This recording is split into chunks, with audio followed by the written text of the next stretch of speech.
Dr. Mark Goldstein, DVM, has spent over 40 years caring, advocating, and fighting for the welfare of animals. The institutions he worked at are all recognized leaders in their respective fields. He was a senior staff clinician at the medicine department at Angell Memorial Animal Hospital in Boston. As head of the Boston zoos, he led a turnaround for the failing inner-city Franklin Park Zoo. Dr. Mark then moved west with his wife Kristine and their two daughters when he was appointed to lead the Los Angeles Zoo. He took the helm at the San Diego Humane Society and SPCA, where he oversaw the design, development, and completion of the San Diego campus for animal care.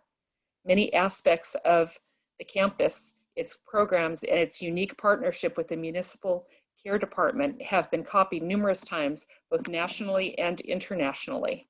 His book, Lions, Tigers, and Hamsters, was published last May, meeting with great reception, and he's here today to help make us laugh.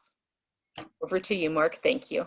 Thank you, Carol, and thank you folks for being here. It's a nice, small, intimate group at this point, so that's nice. That'll be a first for me to talk with a group that we can have a lot more dialogue back and forth with. Lions and Tigers and Hamsters, and yes, I'm here to hopefully make you laugh today. It's not a serious talk. For those who came last year, I had the pleasure of speaking to the regional Mensa group. It was a bit more serious. It was about the human-animal bond, but today it's more about pick up your beverage of choice or popcorn and feel free to come in and out.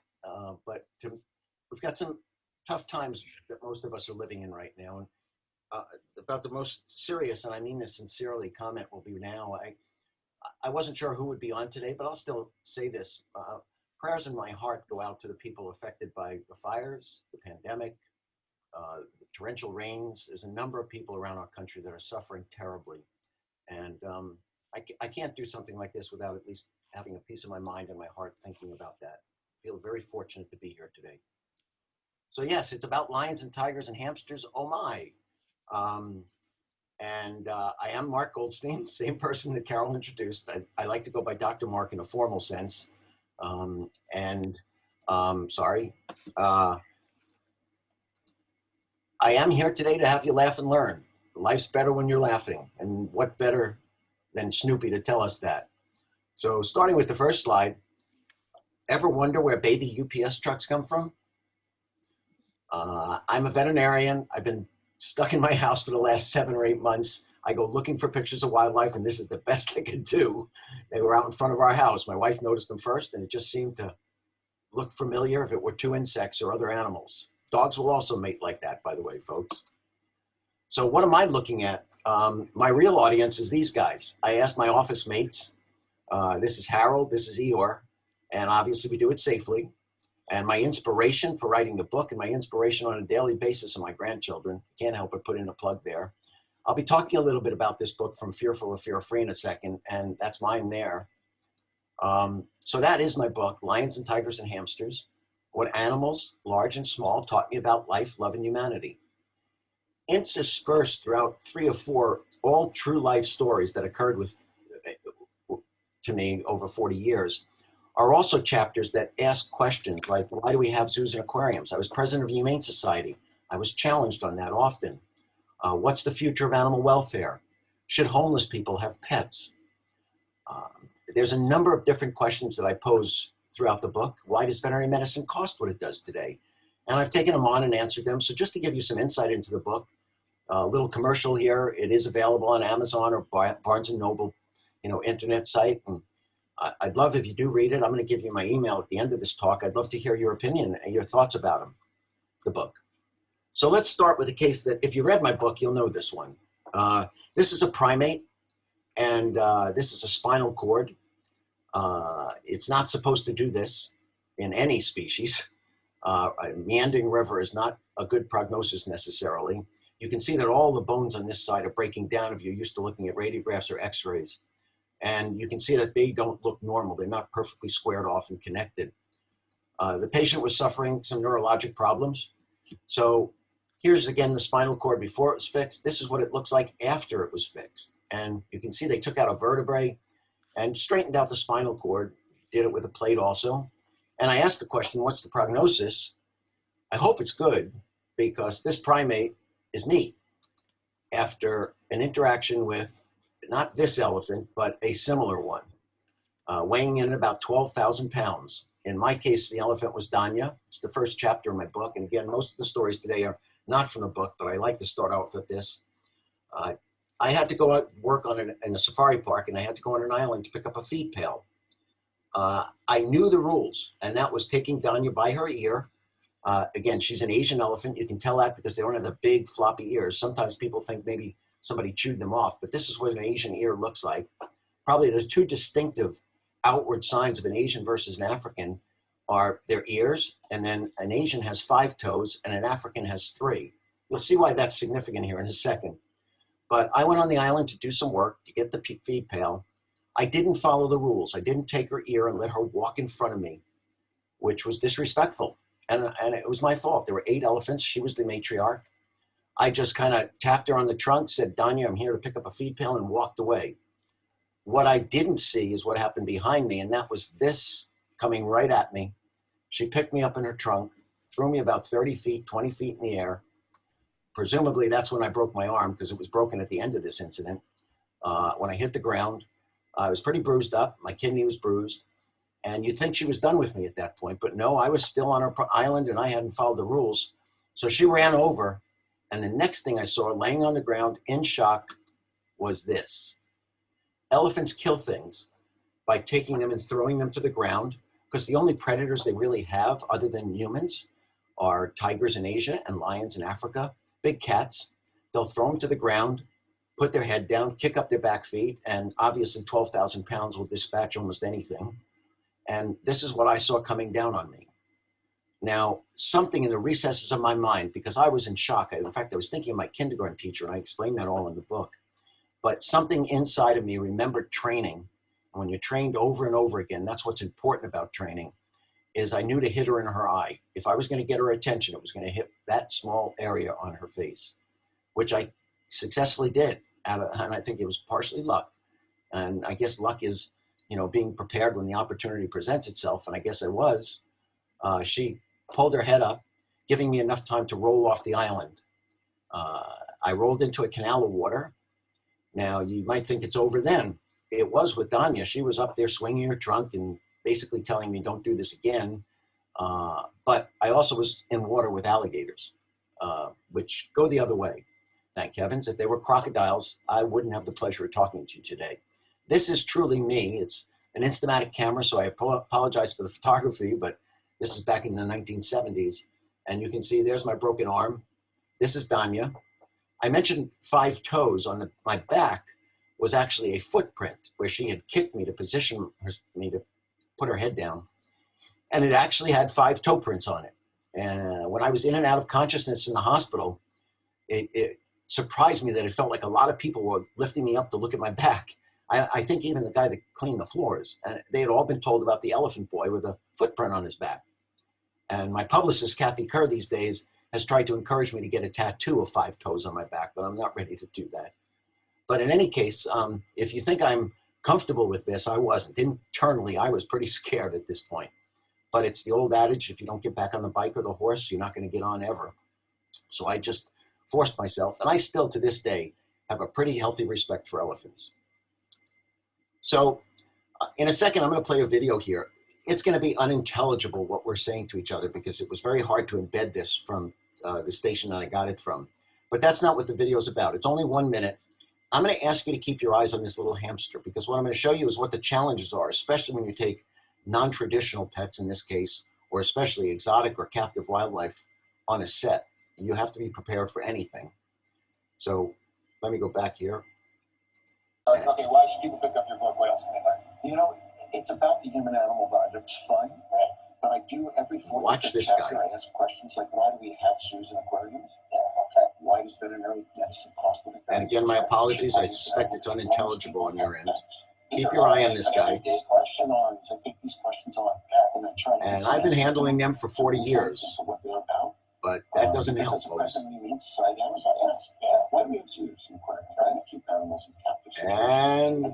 once he's there, and then he's gone. Not what you want to have happen on live television, not that you want to have happen at any time. This one survived. You survived all the stories. through decades of Notice the experience. kiss. That was my recovery. Animals being close to, as you heard, elephants, rhinos, little guys. So I was mortified, to be honest. I kept my composure on television, kissed him. In fact, got comments after this for the next couple of days about what a great recovery. I was glad he was fine. But I came out of the studio and I called my friend, Dr. Marty Becker. Dr. Becker, picture here, has developed something called fear-free. It's reducing fear, anxiety, and stress in animals, basically, that we come in contact with, especially where domestic animals are concerned. Reducing that fear from fireworks, reducing the fear of getting in a crate or getting in the car to go to the veterinarian. Once they're at the veterinary hospital, transforming the hospital into being less fearful. Examples, if you've taken an animal to a veterinary hospital, especially a dog or cat, you've seen them lifted onto a stainless steel table where they can't catch their footing and it's concerning.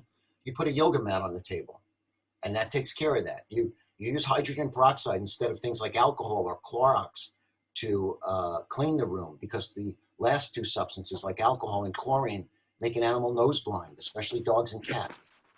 And they see the world through their eyes, through their nose, not through their eyes. So when you make a dog nose blind walking into a veterinary room, you're effectively doing what would happen to you or I if we walked into a doctor's office and someone put blinders over our eyes. Causes lots of stress. So he's developed all these methods and brought to our attention.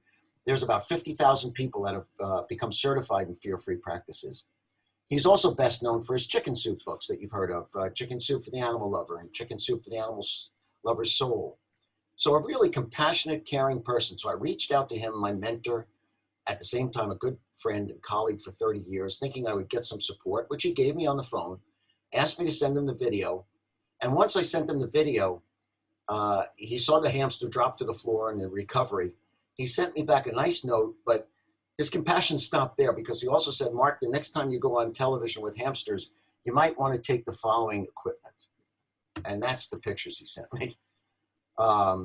That's Marty. Thank you very much. So there are trials and tribulations, and you have to take the fun that comes from it and just learn from it and move on to the next one. It's actually why when I was director of the LA Zoo, I was asked to go on Johnny Carson, but they always wanted a number of animals, and that, you've probably seen those kinds of shows. I always had a strict rule. You don't take an animal onto a stage unless there's one person for every one of those animals on live television.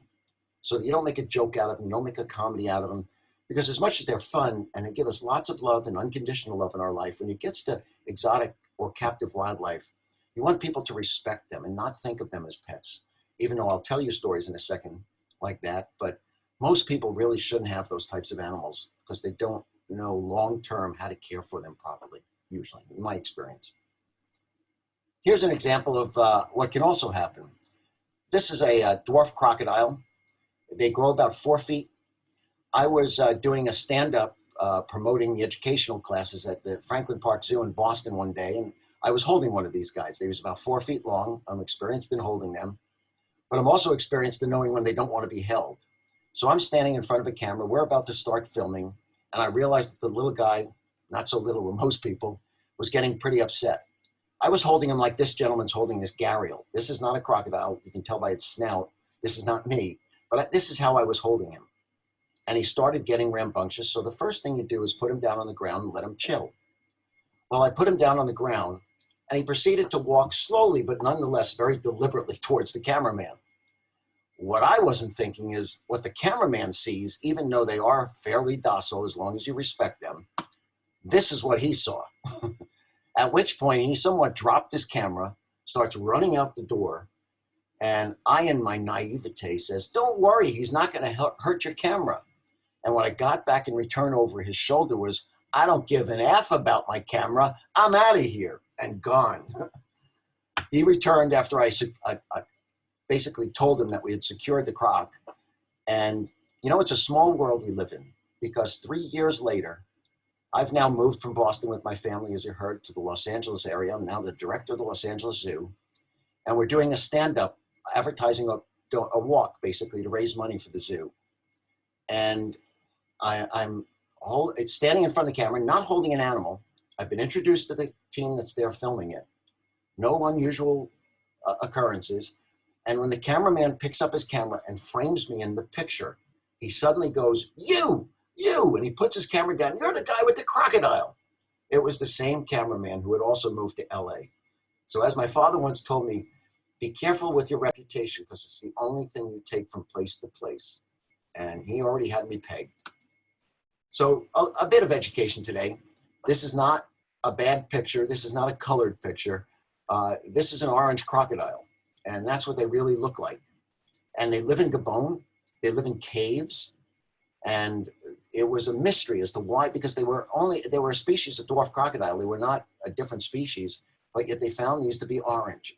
And it wasn't until they investigated the environment, and because they live in caves and they live in water, and the guano from the bats in there make the water so acidic, it turns them orange. Because you can take the same crocodile and keep him out of the caves, and he will eventually turn back to the more normal color. So you might ask yourself, what do these guys eat? At least I would. What do they eat in a cave? What you'd expect. They eat bats. They'll come down, pick off insects in the water, and once in a while there's more than just an insect on the edge of the water, and they'll get nailed. But that's their diet. I think it was only apropos given what's going on in the world today. You know, some of the wonders are bats harbor you've probably heard, all these pathogenic viruses to almost every other mammal, from rabies to coronaviruses to all kinds of viruses, and yet they don't get sick. And the same with the crocodile who eats them, doesn't get sick. Well, that's a reptile, so there's more understanding of viruses are usually species specific, or in fact, individually specific to that species. But they do eat them. They don't have a problem. But obviously that's one more avenue that if some individual comes along, catches a crocodile and decides to eat it, and there's raw ingestion in his stomach and that contaminates their food, that's how we pass viruses from wildlife to people. And that's why with climate change and environmental changes, the more we come in contact with these exotic or wild animals, the greater the chances of having future pandemics. And to give you an idea of how prevalent they are, there are 6,495 mammalian species on Earth. Of those 6,500 almost mammals, 1,300 are species of bats. They are except for Antarctica and the Arctic Circle, you will find bats in any place in the world. What's more interesting to me when I was going through this is that you might think, wow, that's 1,300 of 6,500. Bats are not considered rodents, even though you would think of them as a flying mouse. They are a species unto themselves. And there's 1,500 species of rodents. So if you take just these two species, bats and rodents, they make up 2,800 of the 6,400 plus mammals on the face of the earth. To me, that was, I didn't even realize this until I was researching this slide. So another one, this is the dangers of working with exotic wildlife. And in this case, this is a spider monkey. I was working at Angell Memorial Animal Hospital in Boston. I would see exotic animals or non-domestic pets. Again, not that I approved of it, because in most cases I found the owners were not capable of really caring for them from cradle to grave. They might like them when they're cute, but when they grow up and they go through puberty, they exhibit different behaviors that are much more of a problem. But this guy, I was seeing him in clinics. Just before I went into clinics, I was walking down the hallway, and the chief of staff, Dr. Gus Thornton, who I consider my father in veterinary medicine, he just taught me a tremendous amount over the years that I worked with him. He's now passed away. Gus said to me as I walked by him, "Doctor, you forgot something." I said, "Excuse me? Where's your tie?" He liked us to look professional in clinics. So I, not being argumentative at that point, went up to my office, grabbed my tie, put it on. I came down to clinics. My second or third appointment was a spider monkey. I went in the room, the owner was holding him. I could watch him, I can tell, you know, just like any of us in our professions, we can read things that most people can't in whatever we do. My cousin Richard is a ballet teacher and dancer of world renown. You know, he's told me you can sit in an auditorium and watch a young lady walk across the stage for an audition, and he'll tell you right then whether she's going to be a star or not. For me, it's looking at animals from a distance. I see a whole lot more than most people do because I've been trained and I've spent a lot of hours and time with them. This spider monkey looked comfortable, and he walked across my table while I'm taking some notes, taking a history from the owner. And the next thing I know is he grabs my tie, he starts to choke me, he tears it apart at the bottom. So much so that when I finally got him to release it, and at least he didn't break my neck or strangle me, I excused myself from the room for a second, went running upstairs to Dr. Thornton's office, because this is what my tie looked like. This is not the tie. This is a guy that caught it in the shredder. But that's effectively what my tie looked like when he was done. And I didn't even wait to get, basically cleared with Dr. Thornton. I just went right through his door, past his administrative assistant. Gus, this is an occupational hazard. He just shook his head. He kind of got used to me over the years and get out of here. He never asked me about wearing a tie again. Let's go to something a little bit more attractive and yet dangerous if not handled properly. This is not Sasha, but I dealt with a tiger, Sasha. It looked very similar, obviously. And she had chronic pancreatitis. Now, what does that mean? First of all, Sasha was hand-raised because she was rejected at birth. So she was hand-raised, which allowed her to be imprinted on people, which is good and bad because they do become more friendly, easier to deal with, but you can also let your guard down, and at any moment they can revert back to being a regular tiger. So you do have to be careful with animals that are of this nature imprinted on people. But when she saw the keepers, she'd purr and hiss in a nice way and just loved seeing them. When she saw veterinarians, she actually knew that most of the time she'd feel a sting right after that and then wake up with a headache. And she would instead exhibit this behavior. And she could discern between the veterinarians and the keepers and the public. Well, it came time when her chronic pancreatitis acted up. It meant just like with other animals and other people, you have to take them off all food and water per os by mouth because you have to give the pancreas time to quiet down. So you obviously have to supplement them with fluids. Well, in a person, that's just putting an IV in. With a dog or cat, the same thing. With a tiger, not so easy. Because just the simplest things, and this is what makes exotic animal medicine so challenging, a simple abscess can become life-threatening. Because if you have an abscess, you drain it under anesthesia, you tranquilize them, you clean it all up, you put sutures in, you put a drain in, and what does the tiger do when they wake up? They pull everything out. So even a simple problem can become challenging. Chronic pancreatitis required that she get fluids every day for 5 to 7 to 10 days sometimes, knocking her down every day. And you're all familiar with the dangers of anesthetics. If you ever have a doctor that says, oh, don't worry about the anesthesia, find another doctor. Because I'll tell you a secret. Anesthesia is the art of giving a poison that's meant to put you to sleep and not kill you. And it's a very fine line on some of them. So it required me to anesthetize her, and that required using a dart. Now, here again is a challenge. With us, you get an exact weight on the patient. You know they haven't been eating for 24 hours or 12 hours. When it comes to captive wildlife, in this case, she's in a barn and she's in an enclosure, so we could keep her food and water away. But if she was out in the field and you have to tranquilize her, she could have eaten her last meal 15 minutes ago. You have no control over that. And the idea of regurgitating when she's tranquilized and then aspirating into her lungs, which is life-threatening, is real. Some of the challenges, and there are many that come with that, just estimating her weight. If I know the exact weight on an animal, I know exactly how much of that poison to give them or that anesthetic. In this case, you have to guess. And again, they make themselves look bigger. It's just a natural instinct, whether it's prey or predator. So you have to take all of that into consideration. Delivering the darts that we're going to talk about. There's a couple of stories coming up with darts. You're either putting it in their shoulder or in their haunches, back in their back end. Because if you put it here, if you hit an animal with a dart here, it goes into their abdomen or their chest, you potentially can kill them. If you hit them in their legs lower down, you can break a bone if it's coming out of a gun, an air gun. You're going to see those in a second. So you also have very small target areas, comparatively speaking, to the animal.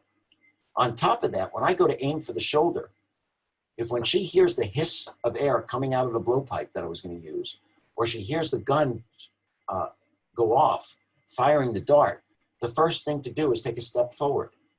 And then the dart goes behind the leg into the chest. If you aim for the back end and they take a step forward, you miss the animal, and now you've got a deadly chemical sitting out in the field somewhere because it's hard to find the darts. So there are all kinds of challenges represented by that. In this case, we were going to dart her with a blowpipe.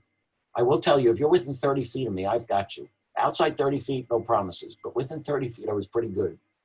So she's in one enclosure. I now go in the back enclosure with one of our vet techs, Joanne. And the instructions to the person on the door, because it was a box, a door that slides, was when I give the command, open the door, open it 1 inch so I can put the blowpipe through, hit her, and then close it. Well, it came time. I said, go ahead, John, open the door. I don't know what got a hold of John for the moment, but he opened it 6 feet. Sasha was 6 to 10 feet away from me. Thank heaven she was as shocked as I was. I didn't get this look. I got more one of like, oh, shit. I mean, and she just looked at me. I looked at her. I threw Joanne to the back of the cage, yelled, close the effing door. And when I talk to high school students about this story, I actually tell them that's the word I used. And I tell them, when you're in that situation with a tiger 10 feet in front of you, nobody's going to blame you for using that word. But that's when it should be used, not other times.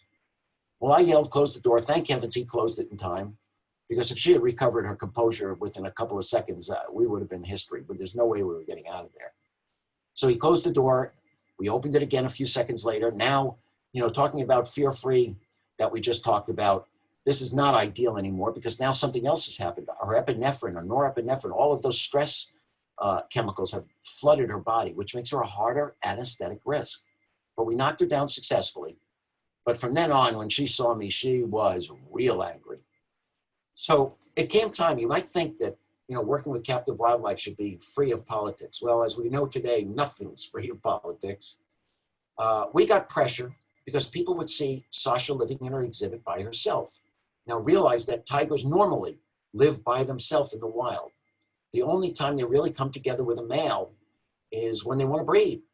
But people would see her time and time by herself again and claim, say, oh, she looks so lonesome. And they'd write letters to the governor. We were run by the state, write them to the mayor. And I finally got so much pressure. Can you put another tiger in there with her to stop this? Well, it wasn't unnecessarily dangerous because if it was, I would have refused. But we went ahead and made plans to do that. Now to do that, remember, they're most receptive to a male when they're in heat. Well, she had a birth implant. The reason for that was if she kept cycling through her uterus, she's susceptible for pyometra, which is a uterine infection, which is one of the many reasons we spay and neuter our domestic animals. So she had a birth implant in this case, because to take out her uterus goes back to that time you put all those sutures in, she'll open her belly up when she wakes up.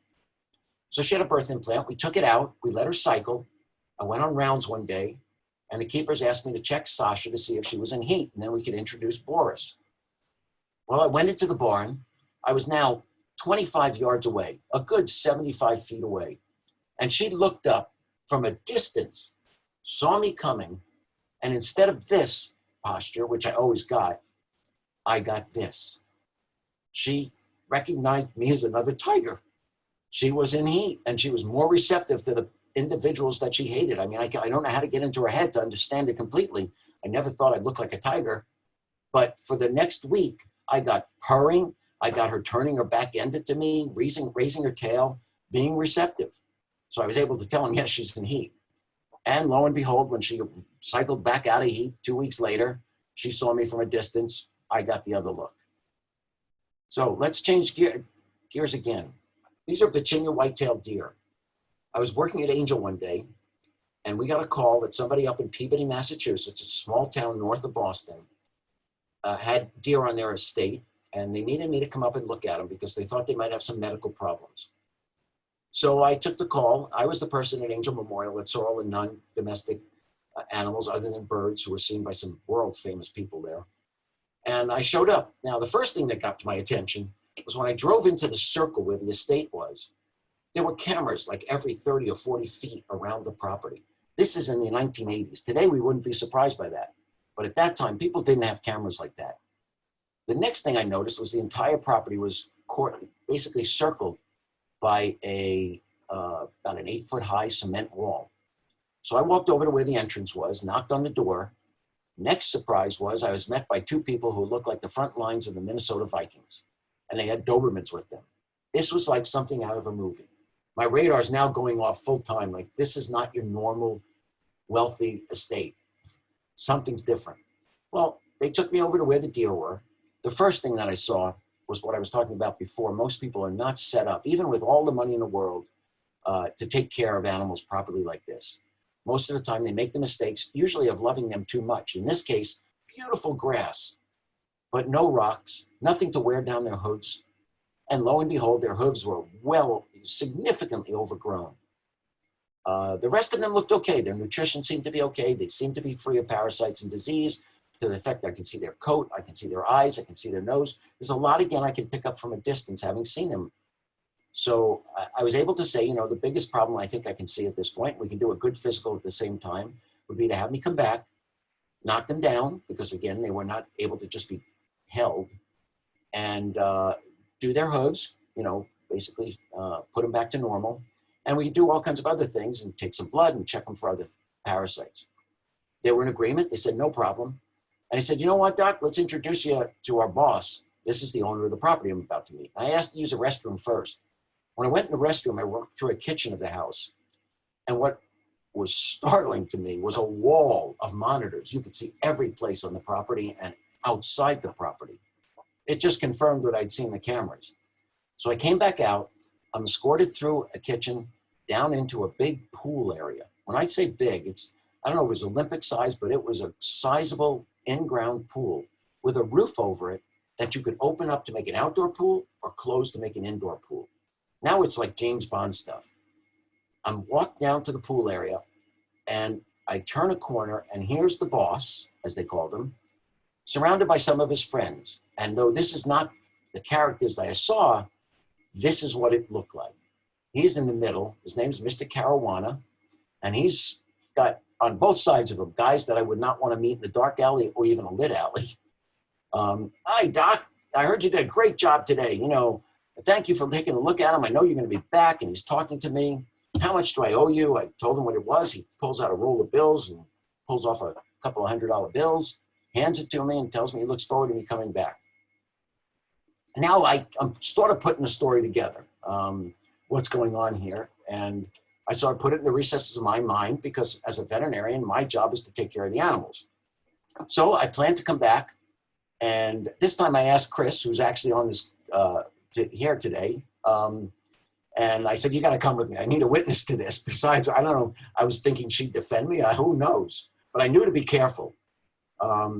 So we plan to come back, and I show up, and excuse me, and I left out that there's a stag on the property also. There's 3 deer, 2 females, 1 male. I come back with my dart gun, with the appropriate equipment, take him back there, knock each one of them down. Everything goes well, thank heavens. And now it's time to, again, finish up. Come on out. The boss wants to say hi again, and he'll come down and meet you outside. Well, he comes out, and he meets me outside.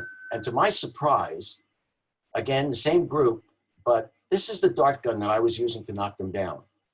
And he walks out of the house holding the exact same gun. I had never seen a civilian with a dart gun. He says, Doc, we got the same model, and I've got the darts for it, but I can't get the drugs you use. Can you help me? Well, the answer is no, but I had to find a very nice way to say it. What his reasons were, I could probably figure out, because the drug I was using is called the torphine. If you think about it, if you're firing a dart 30 yards across a field, and you're knocking down even a rhino or an elephant, you can't put 3 quarts of liquid in it and expect it to be aerodynamic or anything you can aim or even shoot. So these are very concentrated chemicals. And in this case, a torphine, you would know better in the news, is carfentanil. The stuff that fentanyl and heroin is cut with, that is deadly.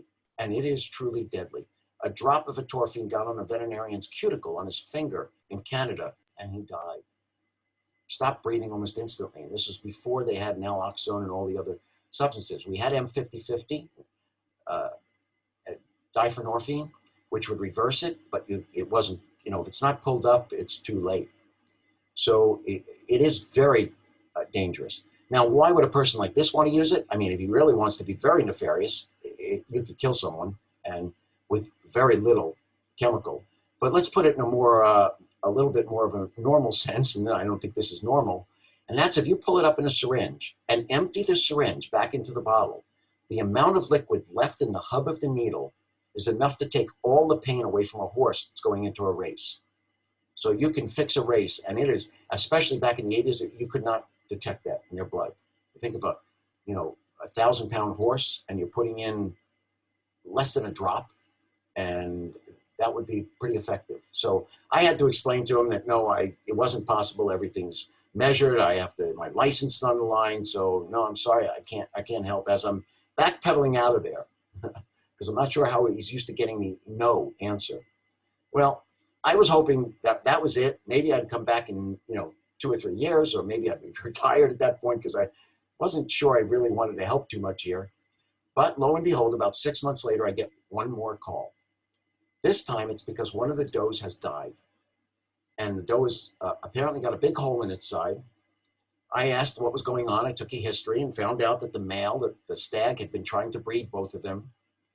And they explained more about the behaviors and everything that was going on. And I told them over the phone, from what they told me, I'm pretty sure the stag probably gored her.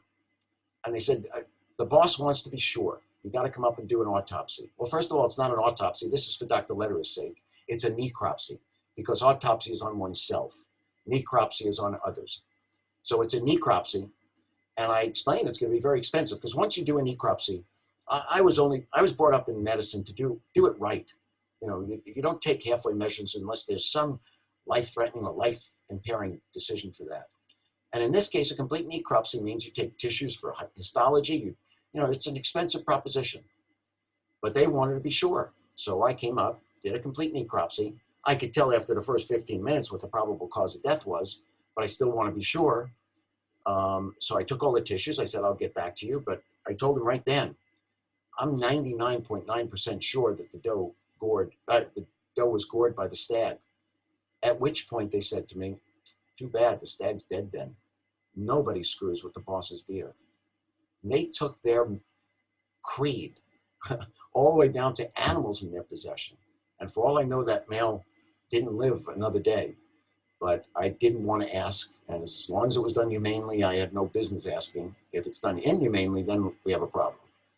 In any case, I never did go back there. But 2 years later, I found out 2 things. First, I brought it to the attention of a friend of mine, Dr. George Myers, who practiced in Danvers, Massachusetts. And I said, do you know a Mr. Caruana? Because the town was right near his.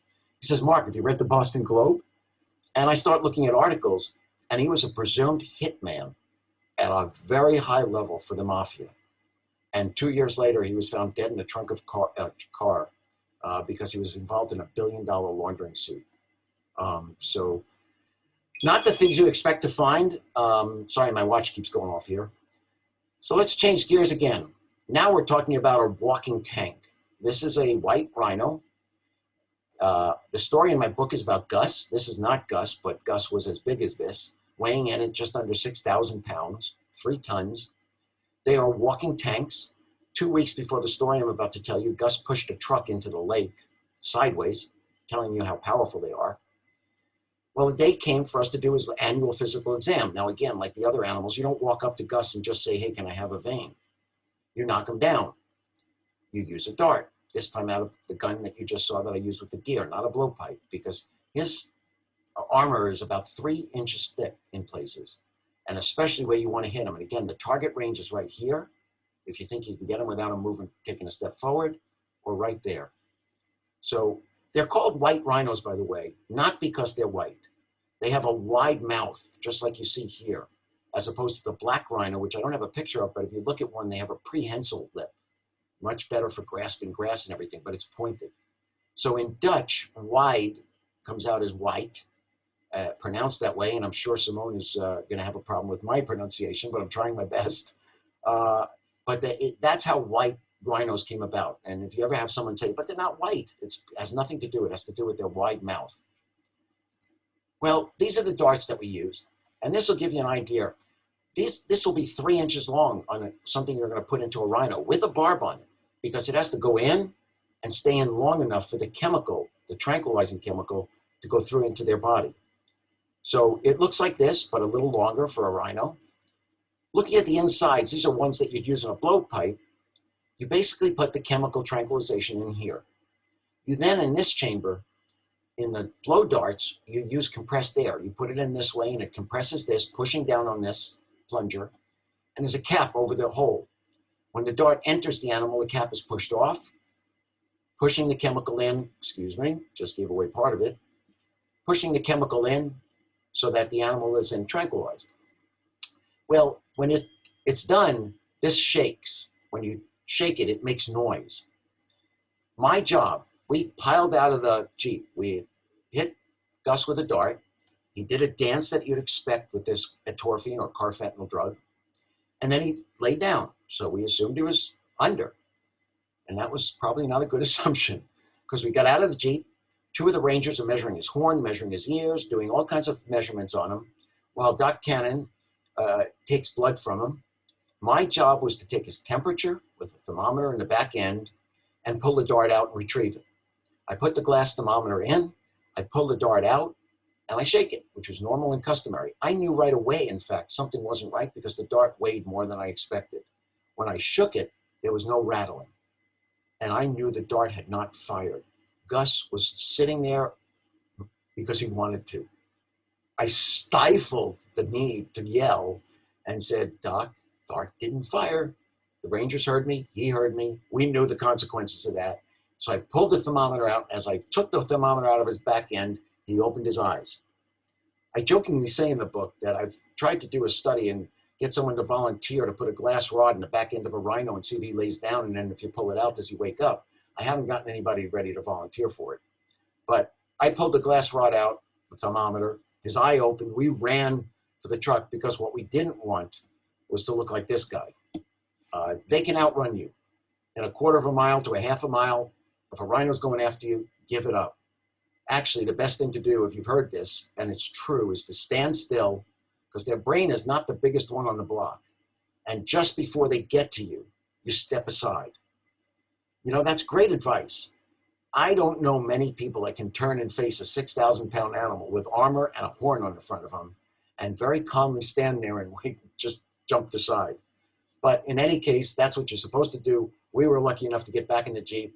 Gus got up, puffed a little bit, you know, and then walked away. And we said, thank you, Gus. Okay, last story, actually, and this one is back in my book. This is a fancy goldfish. They live 10 to 15 years. And I had a goldfish brought into my clinics while I was Angell Memorial. If you don't know the rest of the story, I suspect you're sitting there going, Mark, it's a goldfish. You know, give me a break. Well, first of all, I'm dedicated. I took an oath to help animals and relieve their suffering.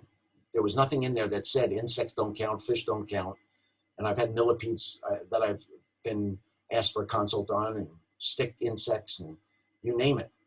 In this case, the goldfish came in with an adult woman as his owner, and she identified herself, and she had obviously been crying. I could detect that she had been crying. And I said, what's wrong? And she said, well, first, the obvious. And I looked at the goldfish, and this sex shot is not a goldfish, a fancy goldfish, but he had a pedunculated tumor hanging a bit more than this one off of his gills. And it was starting to make him list. And that would be a problem ultimately, bringing him down to the bottom of the tank, and he would eventually die from it. So here's this tumor hanging off this fancy goldfish who's a couple of years old, may have a decade of life ahead of him. But then she completed the story. She said, Dr. Mark, I need you to understand, please. I know you probably can't do anything. Maybe you're laughing at me for bringing a goldfish in. I know my friends did.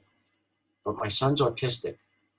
And he learned to clean himself by watching how important it was to clean the goldfish's tank. It was Frank is his name, by the way.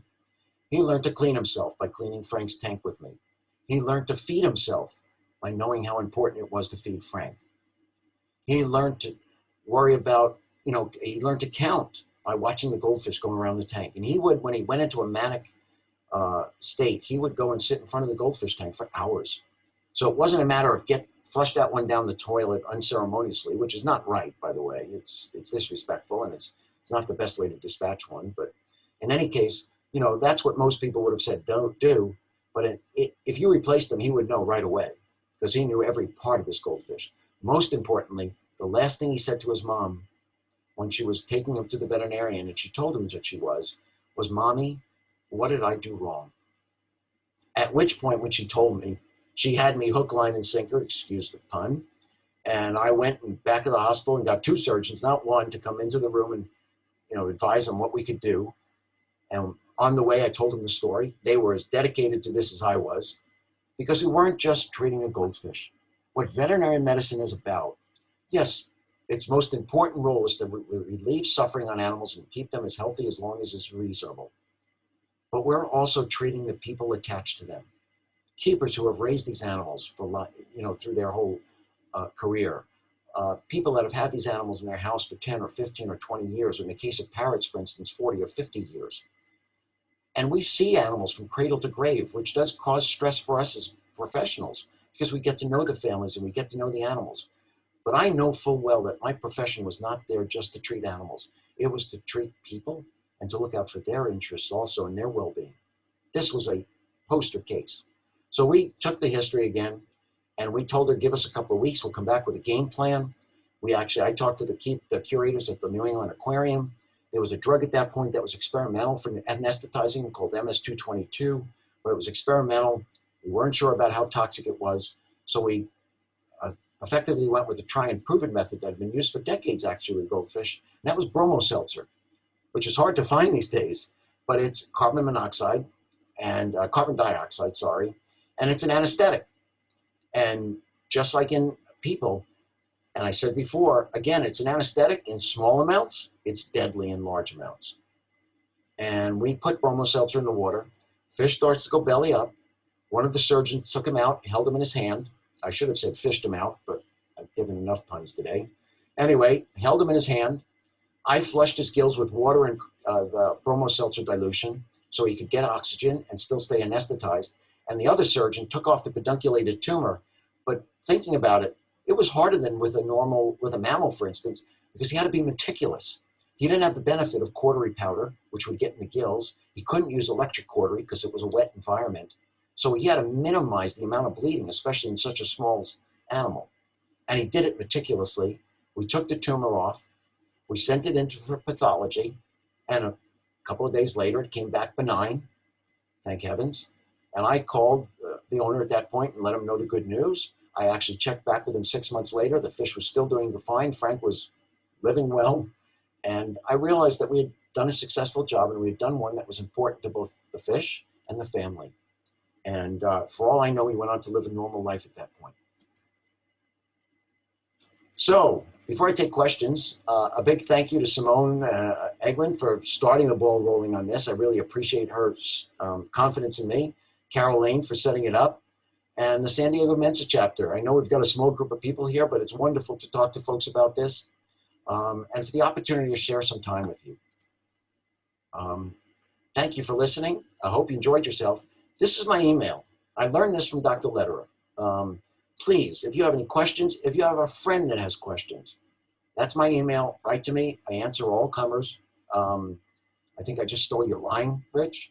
But I really enjoy giving back now because I had people that got me to where I was. And I like to support them. I love mentoring students. I gave a talk last week, and I got a letter a couple of days later from a veterinary student at Minnesota saying how she was on her wit's end, trying to learn her second year in vet school by way of a computer because of the pandemic. She wasn't sure it was the profession she wanted to go into.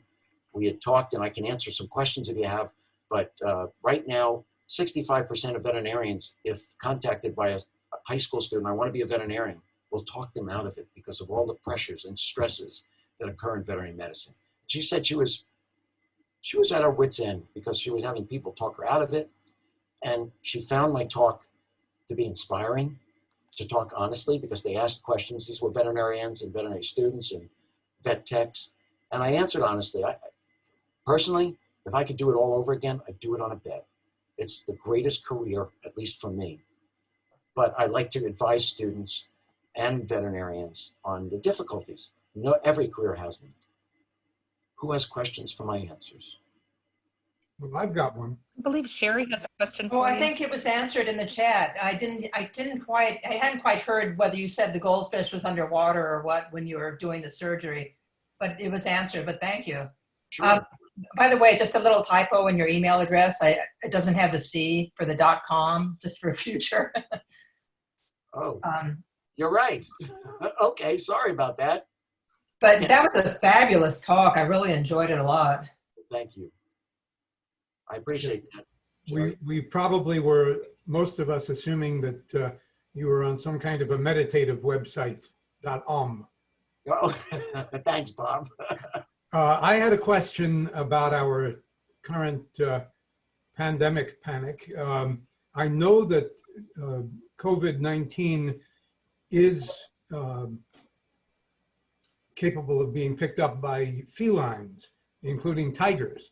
What I don't know about is how much of a danger of transmission is there with dogs.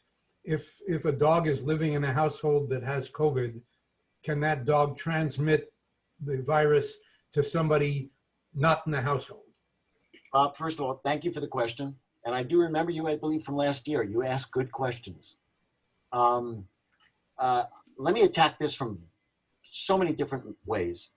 First, the most important statement, World Health Organization, the AVMA, and CDC all agree to this date, and I get briefings on this almost every third day. It's a national group. They all agree there has not been one incident of transmission from a domestic animal to a person. So I'm going to get to the fact that they can catch, they can have the virus in their system, and I'll explain what that might mean. But as far as contagiousness back, they are not a risk. There has not been one reported case. Having said that, we also warn that if there is someone positive in the household and they're quarantined, as much as that animal would absolutely give them great comfort, because that's what most of my talks these days are about, is the human-animal bond and the unconditional love and support that animals give us and the relief from stresses. It is advised that a positive person not come in contact with their pet if someone else can take care of it for the time. Because it's a new virus. I mean, everybody wants all the answers about this virus today. And the most honest answer with half these questions is we don't know. It's new. And it can mutate tomorrow and change. But as far as today is concerned, as of just a couple of days ago, since it started, no contagiousness from animals back to people in terms of domestic animals. I obviously can't say all animals because this started from wildlife coming in contact with people, but that's under different circumstances. Filthy conditions, raw food being ingested by individuals or urine on top of it. So in terms of domestic animals, no, not one case. Now, you are right. Cats are much more susceptible than dogs. They've gotten it from, I don't know, a dozen or more cats, domestic cats. And the Bronx Zoo did have 8 tigers that came up positive for the virus. And they have gotten it out of some dogs' noses. Now, when I say they've gotten it, that's the PCR test that you hear about that takes a couple of days to come back sometimes. It's the most sensitive. And you don't know if you're not picking up virulent virus versus dead virus versus just antigens from the virus. That's what it tells you, is that there has been virus here. But it seems to be, and it's not unusual for a virus from one species to get into another, and it's a dead-end host. It doesn't go back the other way. So it may be live and not contagious anymore, or it probably more likely is dead, or it is particulate matter from the virus that we're picking up. Cats seem to be positive more often than dogs. Dogs we can count on one hand basically at this point worldwide. Cats, it's gotten up to even a couple of dozen at this point. And we aren't aware of that. To tell you how sure we are about dogs can't catch it and get sick, there's been no clinical illness. We think there's been transient illness in cats. And I'll come back to the coronavirus history in cats in a second. But with dogs, we are so sure at this point that they can't get sick themselves nor give it to a person that you may have seen in the news just in this past week. There have been dogs in Philadelphia, they've been studying them in France, but in Helsinki, they've actually rolled them out. They detect the virus. In other words, you've heard of dogs that can detect when a person's about to have a seizure. Dogs can pick up malaria. They can pick up yellow fever infection. They have been training dogs to smell the virus. Remember I said at the beginning, their nose is there. That's how they see the world. And they have started using 4 dogs at the Helsinki airport to have people, they basically rub the sweat off the back of their neck. They put it in a little jar. It gets handed anonymously back through a portal, and then they have the dogs tested. And they're about 94% on target. I'm sorry. Excuse me 1 second. So you wouldn't do that if you thought they could get ill from it. And this is in its infant stages. We'll have to see if it plays out. Where cats are concerned, a little bit different story. First of all, I'm hoping I have antibodies to the coronavirus. And why do I say that? I took care of a mountain lion my senior year at college, Sierra, and she had FIP, we thought. Feline infectious peritonitis is a known disease in cats caused by another coronavirus. Remember, I said another. It's not caused by this one. But its mystery was, and this will explain what we're seeing, is that you can have a cattery with 100 cats, and one cat on one side of the cattery has FIP. The other 98 don't, and one at the other end does. Because just like with people, 80% do not get clinically ill. This is not unusual with coronavirus diseases. That makes it actually more dangerous. People think, oh, 80% of people don't get ill or seriously ill. But no, that makes it more dangerous because they're walking around as basically spreaders. But with Sierra, I took care of her for a year. She would actually, I could study with her head in my lap. She was a full-grown mountain lion. And I'm hoping she passed away, but maybe I got antibodies. I mean, I'm doing this tongue in cheek. It's a different mutation of it. It probably didn't, but I hold out hope for it. I haven't been tested for antibodies. But the coronavirus has been seen in cats. It's been worked up for 40 years. We have tried to create a vaccine for it, and this is a little ominous. We have not been successful in 40 years. We frankly didn't know it was definitely the coronavirus until about 2 decades ago, but we're still, there's a vaccine out now. It's under experimental use. It may or may not be effective in all cases. We'll have to see. But that's how difficult this disease has been to deal with in cats. Could I go back for a second to the dog and ask you a quick question? Sure, go ahead. I wonder about the coronavirus sniffing dogs, whether there's an aspect of a viral load that makes a difference. Maybe they're getting sort of the equivalent of false positives if they're so sensitive that they're detecting such a minute amount that it wouldn't make any human sick. Is there a sense of how big a viral load it takes for that kind of thing? I don't know the research well enough to actually comment on that. I suspect there could be an aspect to that. But I will tell you that, I don't know if you heard, they're 94% right as far as infection is concerned. Whether those people then turn out, and then people are then asked to go to a health office at the airport and they're tested the more traditional manner. And that's only started in the past couple of weeks that they've rolled them out there. Time it's been in a laboratory. So I think we're going to have to wait and see on that. I think it's a great question. Keep in mind, that's the question about testing in general. But when you're trying to control a pandemic, realize as veterinarians, we're used to dealing with epidemics and pandemics as a natural course of events, whether it's rabies, hoof and mouth disease, rinderpest, hog cholera. There's a list of diseases that have been throughout the course of my career have been present that you have to be concerned about. And we know that there are certain rules that you follow. And just because a test is too sensitive, if you've got die-offs and serious health problems, you'd rather have it be too sensitive than not sensitive enough. Right. And, in the case of animals, I'll be quite honest, you take hog cholera, for instance, and if a farm came up positive for hog cholera with pigs in the United States right now, their farm would be quarantined and all the pigs on the farm would be dispatched, euthanized. We wouldn't take any chances because it could ruin the pork industry. So where rabies are concerned, we fault by assuming that it's a problem. So being too sensitive is not the best, but it's better than being not sensitive enough. And especially if you're going to follow it up then with traditional testing on the person. You're not going to condemn them to you've got COVID-19. Yeah. So back to the cats. I just want to make one other point. What's interesting is you've heard of Restovir. Restovir is an analog to something Dr. Niels Pedersen at Davis has been working on this problem since I had Sierra. I was sending him samples back 40 years ago. But in the past decade or so, he has used experimental therapeutics. And those experimental therapeutics are the foundation for where Restovir came from. That's how related it is to the cat disease. But Bob, the answer to your question, not contagious. I myself wonder if I take myself out of my role as a doctor and with all the information I have, I can understand the reason to be careful and cautious so that if I'm walking down the street and I see somebody walking their dog, and if they're wearing a mask and I'm wearing a mask and we keep our distance, but they've got a long enough leash, I'll ask, can I pet your animal? And I'll pet them. But when I'm done, I'm going to wash my hands. Okay, that's exactly the context of my question. Yes. My major form of exercise is hiking around the neighborhood.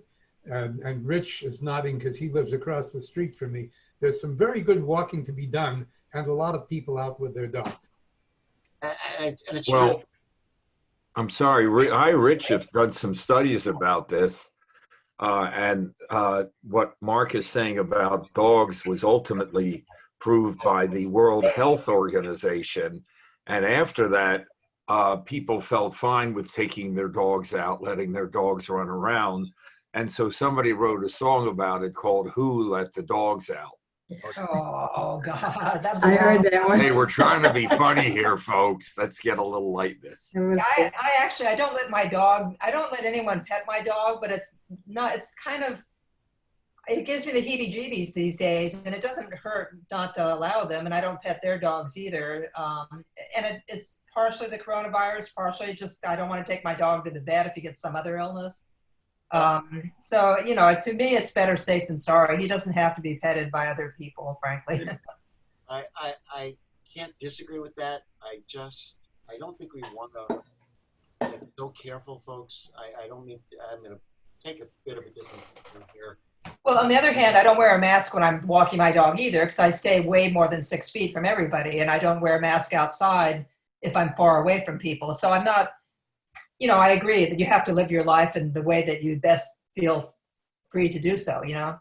Yeah, I can't disagree again. It's just, I don't want to live in a world where we have no physical contact with our animals or ourselves, but we have to be smart and realize that the trade-off there is our pets and our captive wildlife are not understanding the change in the world. Why do I say that? I'll take it to the zoo. As opposed to a dog, when it used to be able to walk down the street and everybody petted it, suddenly nobody's petting it. Don't kid yourself. The dogs realize something's wrong. And when animals realize something's wrong, their go-to feeling at that point is anxiety and fear. Remember that fear-free concept. So there is something to be said about the mental and emotional health of both the animal and the person to be able to have physical contact weighed against what the risks are. And I think if one is petting a dog, I think if you wash your hands afterwards, you're probably okay. If you're concerned about somebody putting something on the dog when they pet the dog and you take yours home, there's no harm in just, you know, wiping them down when you get home.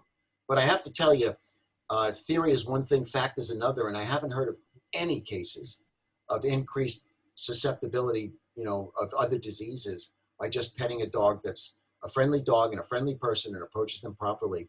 So I think we all have to be cautious, but weigh that in there. Where zoo animals are concerned, zoos are finding, much to the surprise, people used to think the public coming to a zoo was a stress to those animals. They've actually found just the opposite. The absence of people in the past 6 or 7 months has made them scared. You know, something's not right. They were used to at 9 o'clock, thousands of people came in the gates. I remember going to a surprise send-off for for Mr. Doug Myers, who was the executive director of the San Diego Zoo for 45 years almost. And he retired last December. This is before the pandemic. He didn't want any kind of send-off, and they made a surprise for him. 7 o'clock in the morning, 600 people showed up at the zoo without him realizing it. He was giving a tour to the new director. It was sort of a send-off, and he came out of the penguin exhibit, and here was 600 people lined up on two sides of a path. Why I tell you this story is we were all there at 7 in the morning. The howler monkeys and the siamangs were not used to seeing people at 7 in the morning. They were screaming like, hey, I don't go to work until 9. So when you change those things, and in fact, the absence of the public has been a stress, not a relief to animals. I would believe that. Now, what's interesting is those zoos that have suddenly found that animals breed in the absence of people when they've been trying to breed them for years and not successful, and now suddenly they're breeding, they have to then be introspective and look at that exhibit and look at that holding area because there was probably too much stress there from the public. Because we know, you know, when you have animals in captivity, people ask me, why is it humane? How do you know it's humane? You want to have them live as long as they would in the wild. You want them to be able to maintain their normal weight. You want to have them normal behavior. That pacing cat back and forth is not normal. Picking at their feathers, you know, pulling at their fur, screaming inappropriately. Those are all characteristics of an inappropriate exhibit. And the last one is they should be able to breed if given the opportunity. You don't breed every animal in the zoo, but those that you try to breed, especially those endangered species that have been genetically cleared for breeding, that's one of the signs of good health. and lack of stress, because one of the first things that falls off with poor health and bad stress is animals don't reproduce. So those zoos that are finding out that their animals are reproducing now need to look at that exhibit to see what the stress was. I hope that answered the question. Thank you. Do you know what? Do you My know dog. what dogs they use at the airport testing? What breed of dog? I did. I know they're using labs here, Labrador retrievers. I'm trying to bring up the image. The story just broke in the past week, and I don't remember. Okay. But I would suspect the dogs that have probably the best noses are labs. Bloodhounds. I don't know if they'd use a Malinois, which is the dogs that you see in law enforcement. Malinois look like German Shepherds. They are by far the smartest, most physically adept animals in the dog canine world. You will see incredible videos of them jumping, 10, 12-foot buildings. They're the ones that come fly out of a helicopter with a soldier. I don't know if they're using Malinois in that sense, because as far as smell itself goes, Labradors and Golden Retrievers probably have some of the best. Bloodhounds, but bloodhounds are used in Africa. Just a real quick story about how they're used in Africa. In fact, if you ever get to see a movie that was in IMAX, I don't think they're opening that theater up yet, Superpower Dogs, it's outstanding. They hallmark 5 different dogs that have these, what we consider superpowers. One of them being the bloodhound. They actually use them in Africa, and they will find an elephant that has been preyed upon by poachers. And if they've left anything behind, a Kleenex, a handkerchief, something with sweat on it, a shoe, the bloodhounds will pick up the scent of those poachers. They will then take the officers on a path, on a trail. They will take them back to a village. They will walk into a village of hundreds of people, and they will take them right to that individual's house. Wow. Think of the ability to do that. If it's done within 7 days and it hasn't rained, they'll find them. Amazing abilities. Cool. Other questions? This has been great. Small group of people, but I really like it. Good. Thank you very much. It's been very enjoyable. That's fabulous. And I wanted to tell you, we very much enjoyed your book as well. We got it at the regional gathering last year. I did too. Both Leslie and I enjoyed it. Very good. Well, thank you very much. One of the editors is right there, Dr. Lederer. One of my mentors in this process. That book wouldn't be what it is today without Rich's help. Poor mentor, actually, but close enough. Okay. He's constantly correcting me, but I know how to pronounce zoological, not zoological. Right. And thank you, Mark. This was really wonderful. It was It really great. was. Okay, well, I hope everybody has a wonderful day. I'm going to I guess I sign off because I'm the host, and that'll stop the recording then. If everybody's done and feels good about things, I wish you good luck with the rest of the conference. I don't know how much is going on still. So thank you, Simone, for inviting me to do